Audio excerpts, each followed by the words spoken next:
Triple Shot Mindset.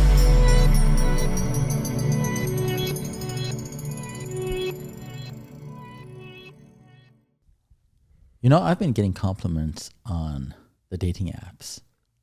As well, you should. And the compliments aren't necessarily, you're a great guy. Oh. It's not like you're an extraordinary person. The compliments I get, which is kind of sad, not for me, but for today's day and age, is I get the compliment, you're the most normal guy I've met. And to me, like 20 years ago, if someone said you're normal, I'm like, well, that's not a compliment. But today it's a compliment. And so when I go out on a date or when I talk to someone on the phone and they tell me how much they like me, I always ask them why. And I'd have to say 8 out of 10 people say because you're normal. 10 years ago or 15, 20 years ago, that would be like, oh man, how can I improve on that? How can I be not average, but normal is a new great? Do they mean average? No. No. You're normal. You don't have a sex drive like a pedophile. You don't have skeletons in your closet. You know how to talk to someone correctly. You are emotionally intelligent. You hold space for them. You're safe. All that stuff. And to them, that's normal. So when they say you're the most normal guy I've met or I've seen, it says you kind of remind me of my dad. Like that generation of people that were kind and giving and respectful and considerate. And so I think everyone's looking for someone that they can feel safe with. And I take that as a compliment when someone tells me you are normal. Because to me, that's like, you feel safe. You feel like someone I can be myself around. And the tragedy of this whole thing is the 8 out of 10 people that tell me you're normal, and that's why I'm attracted to you, they end up walking away. Because apparently what they're looking for is a bad boy they can fix. Not the fixed product, the aftermath of the fixed, but they're looking for someone that is going to be a little bit on the alpha side, a little bit on the inconsiderate side, a little bit of the judgmental side. And so I think that's very sad because the 8 out of 10 people who tell me you're normal, and that's why I'm attracted to you, and you're 1 in a million, the reason they break up is, well, I don't know what I'm going to do with this. They don't want to be bored. They would rather get hurt. Yeah, than be bored. They want the excitement. And this is very common coming from a psychological perspective for individuals who haven't necessarily worked through their trauma yet, because their nervous system feels at its most relaxed in a state of chaos. Yeah. They constantly need a little bit of conflict, a little bit of drama, a little bit of passive aggression, or just outright aggression to feel they're normal. Yeah. Which is kind of in a lot of people coming from abusive backgrounds or abusive childhoods have this adaptation. So when you meet normal, you're like, whoa, I love this, but it's boring. Yeah. Because my nervous system is not used to just being at rest. Right. There's a bell curve, the infamous 1972 Kevin curve. It is a bell curve, whereas you start here with below average people. And then as you get your shit together, you become normal. Okay? You're balanced. And then as you become more conceited, more self-absorbed, it's all about me, only the surface matters, you go down that bell curve. I think that's true with everything. Temperature. Normal is good. You don't want to be too cold, you don't want to be too hot. But people, like you said, they're comfortable with the low stuff down here. Because up here, it's hard to stay here. Yeah. So the other thing I've ran into, and I've talked about this before, and Daniel P. would probably appreciate this, is that when you're dating someone, and Matthew Hussey said this too. By the way, shout out to Matthew Hussey for screenshotting your dating profile, my Hinge profile, and putting it on his Instagram page a few days ago. So go back to February 22nd or something on Matthew Hussey's Instagram page, and you'll see my screenshot of my Hinge profile. Because you gave Matthew Hussey a shout out. Mm-hmm. Yeah. But after that, now... You were going to say Daniel P. would probably appreciate... I'm going to get to that in a second. Okay. But while we're talking about Matthew Hussey, I got 22, 23 people following me immediately after he posted my profile. And on Hinge, maybe 15 or 20, I don't remember because I deleted a lot of them, women who I had talked to previously and they had fallen off the face of the earth, all of a sudden they make a comeback. Hey, oh my God, there you are. Hey, you, we missed you. I'm so sorry I fell off the face of the earth. My grandmother died or whatever. And it all coincides with the Matthew Hussey reposting of my... So I thought it was funny because some of these women who thought they were getting bored with me, or they just say hi just because of the social experiment. Oh, I have 25 guys liking me and talking. I'm talking to 25 guys right now. All of a sudden they come out of the woodwork and, hey you, we missed you. Where have you been? What have you been up to, Ardy? It's like the family members that show up when you win the lottery. Right. But anyway, going back to Daniel P., I was saying my brother this in the dentist's office yesterday. With the drill in your mouth? No. Without the drill in my mouth. Okay, Pre-drill. So in the waiting room. In the waiting room. Oh. That nowadays, these dating apps kind of remind me of a car lot or the mall or a shoe store. You go in, you buy the shoes you like, and as you're trying them on or you're trying on that car, you keep looking around to see if there's something better. And no matter how many places you look, you're going to always find something better. You're always going to find someone who is richer, healthier, younger, more attractive, more built. And as long as you're doing that, and Matthew Hussey said the same thing, you have to stick with someone for, 6 to 8 weeks and see how that goes. Because initially when you guys matched up, there was a reason you guys matched up. You both were attracted to each other, and like take that somewhere. So I was saying, my brother, instead of it being like a shoe store or a car lot where people are still looking around to see if there's something better, it should be like a restaurant. You go in, you eat your food, you pick from the menu, you pick the food, you eat it, and now you're full. Now you're not going to go to the next restaurant and see what they have.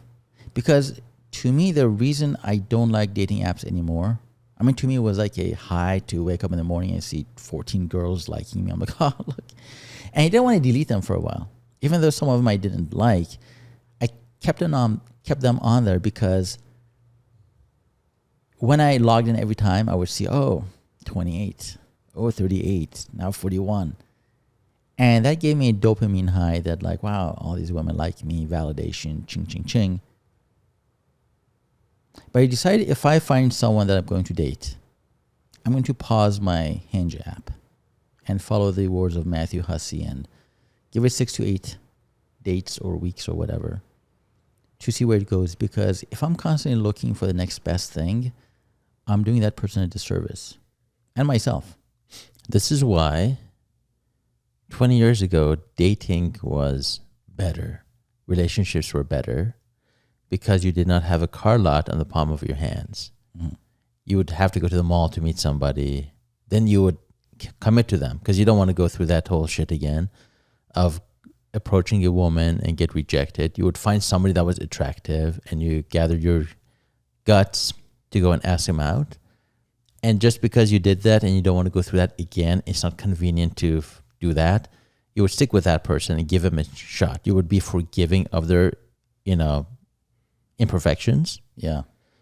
And you would want to make it work. Yeah. I asked one of these women that I'm not dating. I said, what are you looking for in a man? And she said, as long as 99% of my needs are met, I'm happy.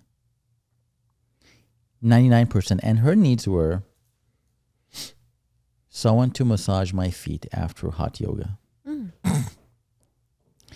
Someone to do the dishes with me and dance around the counter. Someone to bring home the bacon. Someone to do this, someone to do that. Someone to take me on trips around the world, 3-4 places a year internationally. Someone to be kind to my kid as if he is kind to his own. Like all these different things. And I shared my list with this person. It's like 65 things I'm looking for. And I said, as long as I have 80% of those met, the rest I can deal with. What are some examples of things you're looking for? One of the people I met, and we all know her name, but I'm not going to mention. One of put the, her out there. Yeah, first people that I really liked. I showed her my list, and she went down, and she's like, these should be baseline in any society, but in today's world, these are like, wow. Like, so for example, my list was someone who can smile and laugh at themselves. Someone who is caring. Someone who is kind. Someone that can communicate clearly their needs. Someone that can understand me. Someone that can be empathetic. So, like all these things that you would think in today's society that would be the baseline. To them, that was like, wow. Like, and I said, as long as 80% of these are met, like even if you, I don't know, if you don't cook, that's fine. Like we can figure out something to do at nights. I said, and then she said, well, to me, it's 95% or 99% has to be there. Well, that's a delusional person. Yeah. You said something yesterday about today's woman and how they're at their infancy stage of having their wings and they don't know, like a 13-year-old boy, they don't know what to ask for. And I think when I hear that, I think men in general, they have that baseline of just the most common things. Be nice to me, be honest with me, smile at me. Whereas now, today's woman, for the most part, massage my feet after yoga. What if you said, one of my things is massage my feet after I play basketball, take off my socks and go at it. That would be, somebody would tell you, go screw yourself. When you say today's man is all those, I disagree now. I mean, I think yesterday's man was all that. Or yesterday, by that I mean like last generation. Because when people tell me you're normal, it means that 99% of the guys that are meeting them on Hinge or Bumble, they don't have those decencies anymore.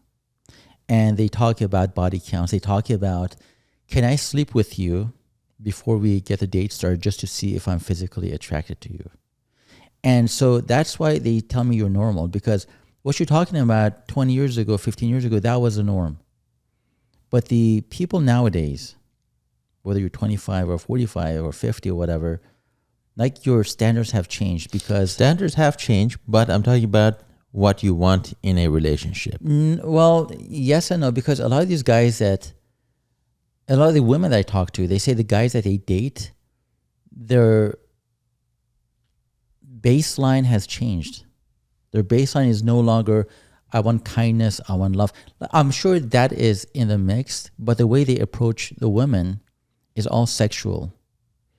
I'm saying in the approach, yes, men have become more body count-ish, but long term, if a man was to write down what he wants in a woman, of course, sexual stuff would be there, maybe more prevalent now than before.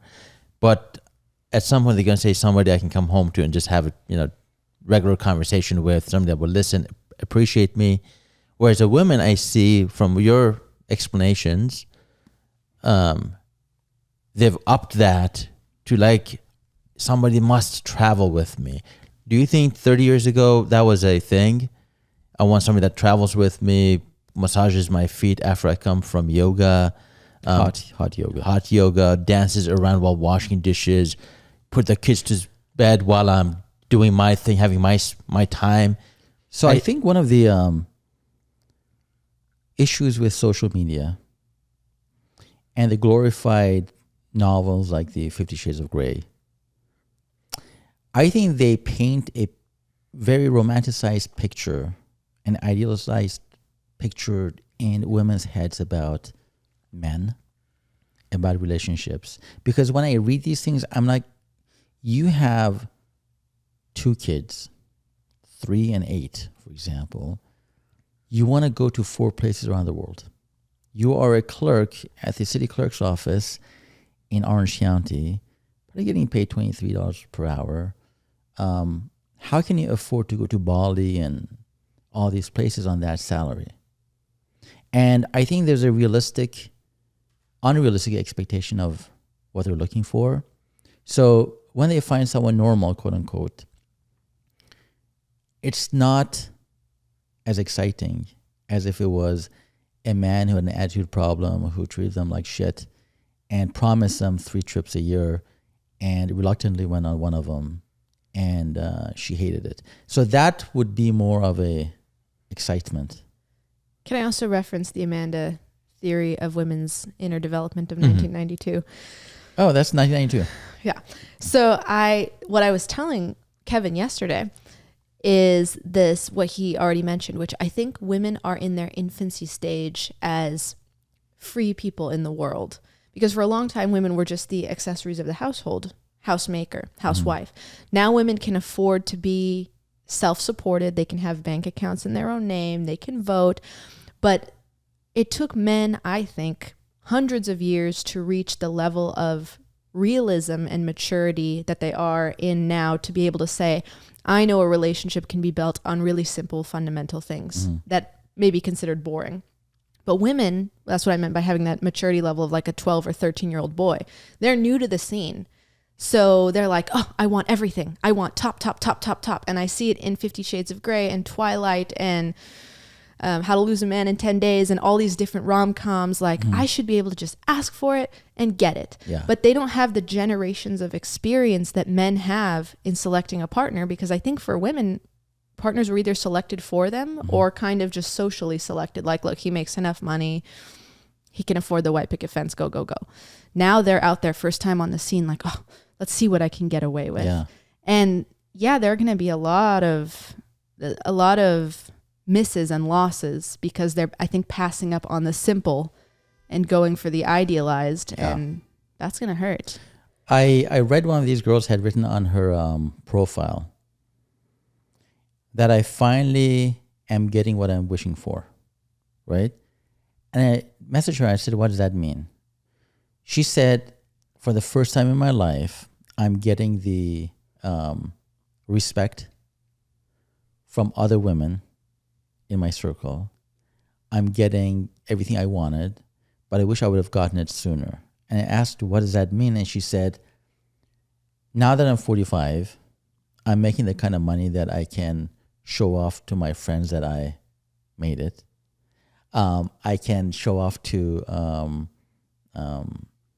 my friends that I have, the career, the house, everything. And to me, that was kind of sad because on her profile, it also said, I'm looking for a life partner because I know life is going by fast and I need someone to share it with. In the section that it said, do you want kids? She said, yes, absolutely, I want kids. And I'm thinking to myself, at age 45, what are the realistic chances of you, like the amount of time you spent making this empire, this money to show off to your friends that you are a boss babe, you've missed out on the best years of your life to have a kid, to enjoy them, to have a partner that loves you for who you are. And men don't like, I mean, I don't go looking for women who are career oriented or who are rich, who are accomplished. Like, to me, that doesn't matter. To me, it matters that if she has a good heart and she's kind and she's attentive. So when a woman says, these are like my wishes or my prayers are coming true, to me, it's very surface level wishes that she had. But the actual wishes that she has, it's actually having a partner, having kids. And I think the time for that is kind of passing. I think today's woman is more bucket list oriented than realistic. I think what they want to do is prove that I'm this, I'm that, I can travel, I can buy a Gucci purse. Mm-hmm. Not because it's who they are, but because of what society says they should be and their friends expect from them.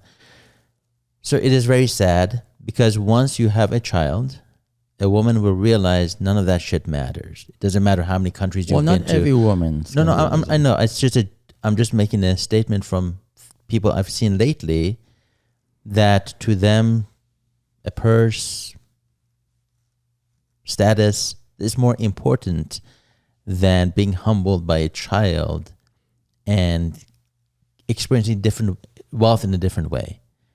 I think as long as you're chasing the mighty dollar, you're missing out on the real wealth of life, which is to be with somebody that understands you, cares about you, having a child, having a home.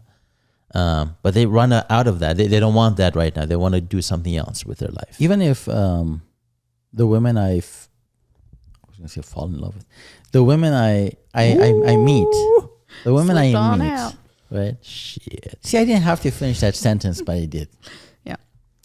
That's points for vulnerability and honesty. We like that. The women that I meet, or some of them I meet, who have kids, who have been good wives before, who were in an abusive relationship and all that stuff. What's a good wife? Someone who is in the feminine and takes care of the kids, the husband. So the home is their domain, basically. Mm-hmm. They thrive in the home. Those women, which I consider more feminine than the boss babe types, even those ones who were abused, as wonderful as they were abused, and I come along or someone nice comes along, they get pushed into the friend zone. Because apparently... Who gets pushed? You get pushed? Yeah, I get pushed into the friend zone because I'm the one who is willing to listen, to understand, to be a shoulder to cry on. And they're still looking for the same type of person that put them in this predicament in the first place. The same type of alpha, aggressive, abusive, non-appreciative person. They're still looking for that. And I don't know what's wrong with humans nowadays. Because if I tell my kid, don't touch that hot stove, and he still chooses to do it, actually I let my kids touch the hot stove. Because if I tell them 3 times and they don't listen, I'm like, go ahead, touch it. And once they touch it, and one of them did, I don't know if he has fingerprints anymore, but... He doesn't even have a hand anymore. But they're going to understand. Like, they're going to understand that this is dangerous. I'm not going to approach this anymore. But with some of these women, and probably guys too, I'm just... But you're dating women. Yeah. They go back to exactly the type of person that put them in this predicament in the first place. Why do you think that is? I don't know. You're a psychologist. Well, I'm a meteorologist. I can tell the weather. I can design a logo. Yeah. I can tell you what SEO stands for, but I don't know why.